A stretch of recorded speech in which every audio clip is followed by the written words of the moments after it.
कार्तिकचं लग्न ठरलं होतं. कार्तिकची होणारी पत्नी दिसायला खूप सुंदर व आकर्षक होती. सर्वजण तिचे कौतुक करायचे आणि अशी सुंदर मुलगी आपली पत्नी होणार आहे या विचारानेच तो खूप खुश होता. म्हणूनच तिच्यासाठी तो काहीही करायला तयार होता. कार्तिक हा सामान्य कुटुंबातील मुलगा होता, पण त्याची स्वप्ने व इच्छा आकांक्षा खूप मोठ्या होत्या. त्याचा स्वतःचा व्यवसाय होता, जो त्याने खूप कष्टाने उभा केलेला होता. त्याच्या व्यवसायात सुरुवातीला वडिलांनी खूप सहकार्य केलं होतं. कार्तिकचा चुलत भाऊ शेखरचे लग्नही अगदी 2 महिन्यापूर्वीच झालं होतं. शेखरचे लग्न अगदी थाटामाटात पार पडलं होतं. त्याचा विवाह सोहळा म्हणजे लाखात एक होता. असा विवाह याआधी गावात कधीच कोणी पाहिलेला नव्हता. म्हणूनच तर त्याच्या लग्नाची चर्चा पूर्ण गावात, नातेवाईक आणि सर्व मित्रपरिवारात होत होती. लग्नाची तयारी, लग्न सोहळा पाहून प्रत्येकजण अवाक झाला होता. लग्नाच्या कित्येक दिवसानंतर देखील प्रत्येकाच्या तोंडात त्याच्याच लग्नाची चर्चा चालू होती. ते पाहून कुठेतरी कार्तिकच्याही मनात त्याच्या लग्नाचा त्याला हेवा वाटला. त्यामुळेच त्याने त्याच वेळेस ठरवलं की आता आपलंही लग्न असंच थाटामाटात किंबहुना यापेक्षाही अधिक मोठ्याने करायचं. आणि हाच विचार सतत त्याच्या मनात येत होता. जेव्हापासून लग्न ठरलं होतं तेव्हापासून कार्तिक आपल्या शाही लग्नाच्या तयारीला लागलेला होता. पण शाही लग्न सोहळा करायचं म्हटल्यावर किती पैसा खर्च होईल याचा गंभीरपणे विचार कार्तिकने केला नाही. कार्तिकची परिस्थिती तशी बेताची होती. आई गृहिणी होती तर वडील देखील काम करत होते. घरची परिस्थितीची पूर्णपणे कल्पना कार्तिकला होती, कारण तोही लहानपणापासून या सर्वातून गेलेला होता. आज जरी त्याची थोडीफार परिस्थिती चांगली असली तरीही इथपर्यंत त्यांना यायला खूप कष्ट करावे लागले होते. कार्तिकला एक बहीण होती. तिचे शिक्षण सुरू होते. घरची सर्व जबाबदारी वडील व कार्तिकवरच होती. लग्नाचे दिवस जसजसे जवळ येऊ लागले तसतसे लग्नाची खरेदी तयारी सुरू झाली. कार्तिकने तर आपल्या शाही विवाह सोहळ्यासाठी बँकेकडून कर्ज घेतलं होतं. स्वतःची आतापर्यंतची बचत केलेली रक्कम लग्नात वापरायचं ठरवलं होतं. शिवाय बऱ्याच ओळखीच्या लोकांकडून काही उसने पैसे घेतले होते. कार्तिक बिनधास्तपणे पैसे घेतच होता, कारण त्याला काहीही करून आपलं लग्न एकदम रुबाबात करायचं होतं. या सर्वाबद्दल जेव्हा आईकडून वडिलांना समजतं तेव्हा कार्तिकचे असे वागणे त्यांना अजिबात आवडत नाही. लग्नासाठी सर्व काही पणाला लावायची व इतके पैसे खर्च करायची काय गरज आहे असे त्यांना वाटायचे, जे की अगदीच बरोबर आहे. पण कार्तिकला हे कळत नव्हतं. एके दिवशी लग्नाचे दागिने खरेदी करायचे होते. तेव्हा सकाळीच कार्तिकचे वडील कार्तिकला म्हणाले की तू लग्नात इतका खर्च कशासाठी करत आहेस? आपण खूप गरिबीमध्ये दिवस काढले आहेत. आता कुठे आपले चांगले दिवस आले आहेत. इथपर्यंत आपण कसे व किती काळानंतर पोचलो आहोत हे तुला देखील माहिती आहे. घर बांधकामासाठी पण आत्ताच खर्च झालेला आहे. शिवाय तुझ्या बहिणीचं अजून शिक्षण, लग्न बाकी आहे. त्याही जबाबदाऱ्या पूर्ण करायच्या आहेत. तुलाही माहितीच आहे. म्हणूनच लग्न साधेपणात करूया. जास्त खर्च करायला नको. आणि मी ऐकलं आहे की तू लग्नासाठी बँकेचं लोन पण काढलं आहेस. तेव्हा कार्तिकने आईकडे रागाने पाहिलं. त्याच्या लक्षात आलं की आईनेच पप्पांना खर्चाविषयी सांगितलं आहे. कार्तिकचे वडील त्याच्याकडे पाहत म्हणाले, कार्तिक, तिच्याकडे रागाने पाहू नकोस. आम्ही तुझ्या चांगल्यासाठीच बोलत आहोत. तुला योग्य तेच सांगत आहोत. अहो पण बाबा, तुम्हाला तर माहितीच आहे ना, तुमच्या भावाच्या मुलाचे लग्न 2च महिन्यापूर्वी किती थाटामाटात पूर्ण झालं. पूर्ण गावाचे लक्ष वेधलं होतं. अरे हो, पण तो आधीपासूनच श्रीमंत आहे. त्याचे वडील सरकारी नोकरी करतात आणि त्याने काही कर्ज काढून लग्नात खर्च केला नाही. त्याच्याकडे अमाप पैसा, संपत्ती आहे. त्याची बरोबरी आपण का करावी? कार्तिकची आई त्याला समजवण्याचा प्रयत्न करत होती. तू हे कर्ज व्यवसायासाठी किंवा तुझ्या प्रगतीसाठी न घेता लग्नासाठी घेत आहेस, ज्यातून तुला काहीच नफा होणार नाही. आणि हा सगळा बुडीत खर्च आहे. कर्ज घेणं सोपं आहे, पण फेडणं अवघड आहे. आता मात्र कार्तिकचे वडील त्याला काहीशा रागातच बोलले. तेव्हा हो, पण कर्ज मीच फेडणार आहे ना. कार्तिकही आता रागातच बोलला. बाळा ऐक, थोड्या खर्चात पण लग्न छान सुंदर होऊ शकतं. आपण सर्वच नाही, पण फक्त अनावश्यक खर्च टाळूयात. त्यावर कार्तिक रागातच बोलला, मग करा तुम्हीच लग्न, मला नाही करायचं. बराच वेळ झाला तरी कार्तिक समजून घ्यायला काही तयारच नव्हता. यावर बरीच चर्चा, वाद झाला. शेवटी कार्तिक पुढे आईबाबांना हार मानावीच लागली. दुसऱ्या दिवशीपासून साड्यांची खरेदी, दागिने, अजूनही बरीच तयारी एक एक करत सुरू झाली.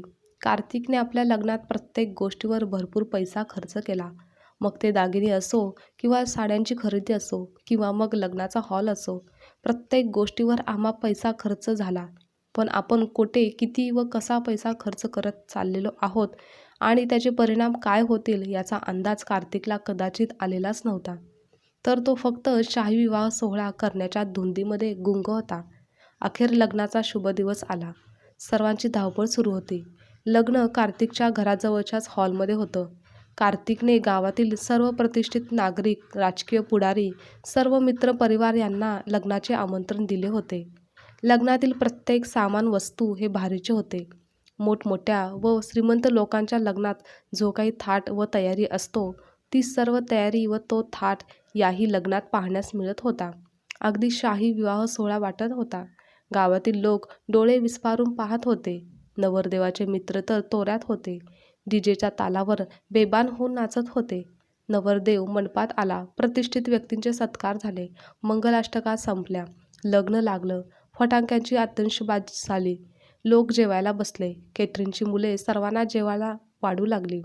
जेवणामध्ये बऱ्याच प्रकारचे पदार्थ करण्यात आले होते आणि कार्तिकच्या मनाप्रमाणे व त्याने ठरवल्याप्रमाणे शाही विवाह सोहळा एकदाचा झाला. आणि मग काय, जसं कार्तिकला अपेक्षा होती तेच झालं. सगळ्या गावात लग्न फार रुबाबात पार पडल्याबाबत चर्चा झाली. मित्रसुद्धा कार्तिकच्या लग्नाची स्तुती करत होते. ते ऐकून कार्तिक खूप खुश झाला. लग्नानंतरचे सर्व देवकार्य पार पडले. नव्याचे 9 दिवस झाले. वाजवीपेक्षा जास्तीचा खर्च झाला होता. सगळा खर्च जवळपास काही लाखांकडे गेला होता. पैशांची मुदत संपल्यानंतर काही लोकांचे पैसे द्यायचे राहिले होते. ते पैशांसाठी कार्तिककडे तगादा लावू लागले.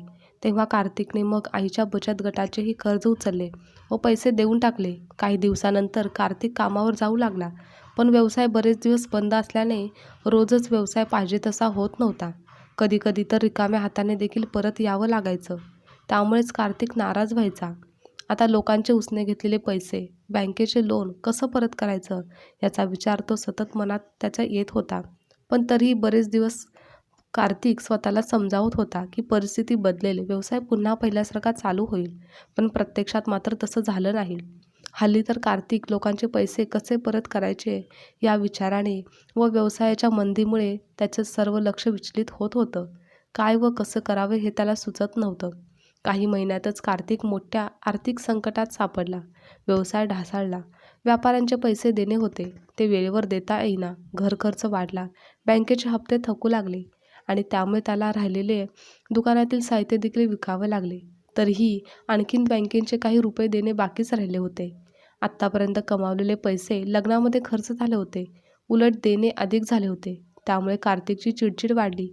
मन अस्वस्थ होऊ लागलं आणि तो थोड्या थोड्या गोष्टीवरून देखील भांडण करू लागला. बायकोसोबत देखील मोकळेपणाने बोलत नव्हता. त्याला त्याची चूक लक्षात आली होती.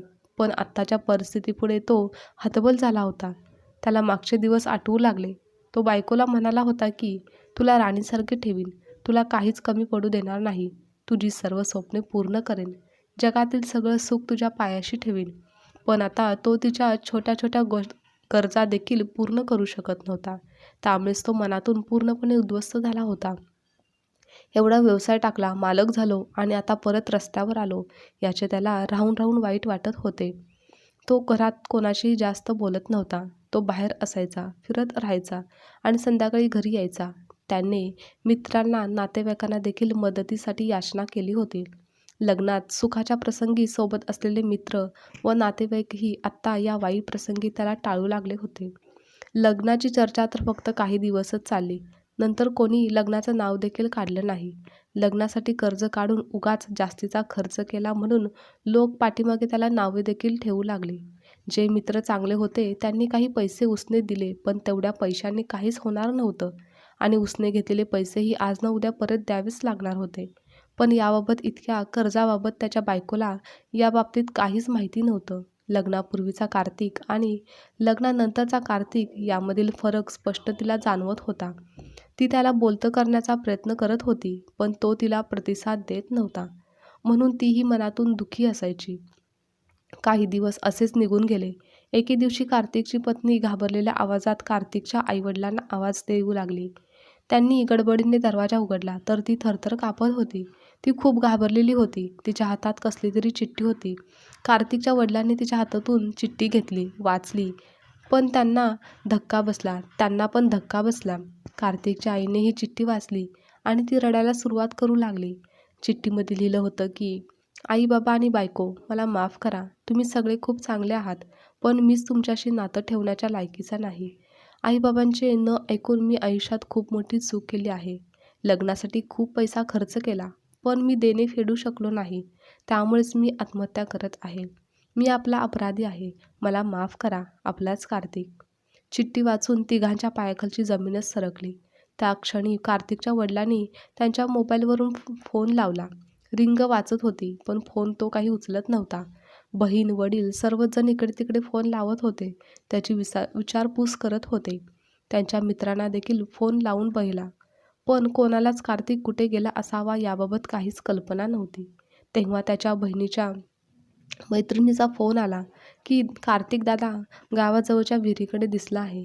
तेव्हाच घरातील सर्वजण गावातील विहिरीच्या दिशेने धावतच गेले. तेव्हा कार्तिक उडी मारण्याच्या प्रयत्नात होता. तेवढ्यात त्याच्या वडिलांनी पळत जाऊन त्याला पकडलं. कार्तिक, कार्तिक म्हणून मोठमोठ्याने रडू लागले.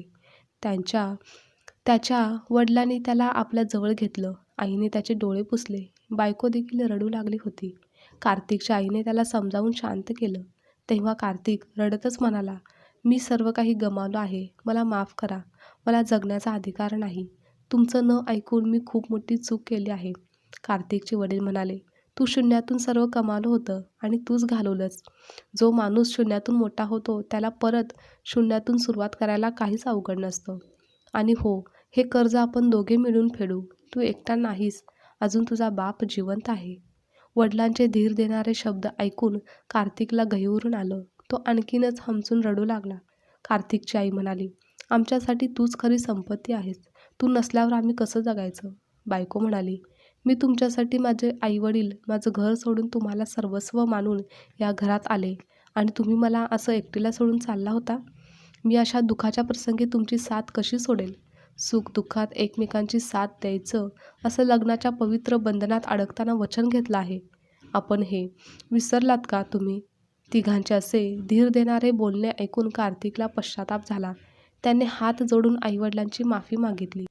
वडील म्हणाले, रुबाब हा टापटीप राहण्यात नाही, तर रुबाब वागण्यात असला पाहिजे. दुसऱ्यांचं पाहून आपणही खर्च करायचा, तेही कर्ज काढून. यात कोणता शहाणपणा आहे, हे तूच सांग. पण तू घाबरून जाऊ नकोस. काळजी करू नकोस. आम्ही सर्वजण तुझ्या सोबत आहोत. जोपर्यंत तुझ्या सोबत आहोत तोपर्यंत तुला एकटे पडू देणार नाही. हे कर्ज फक्त तुझ्या एकट्याचं नाही. आपण दोघे मिळून आपले गेलेले वैभव परत मिळवू. कार्तिकला आपल्या वडिलांचे बोलणे पटले. कोणत्याही गोष्टीवर आपल्या ऐपतीपेक्षा जास्त खर्च केल्यास जीवन उद्ध्वस्त होऊ शकतं, याचा प्रत्यय त्याला चांगलाच आला होता. आता कधीही अनावश्यक खर्च करणार नाही, या निश्चयावर तो पुन्हा कुटुंबाच्या साथीने गेलेले वैभव पुन्हा मिळवायला आत्मविश्वासाने सज्ज झाला. आजची कथा तुम्हाला आवडल्यास लाईक, शेअर, कमेंट करा आणि चॅनलवर नवीन असाल तर चॅनलला सबस्क्राईबसुद्धा नक्की करा.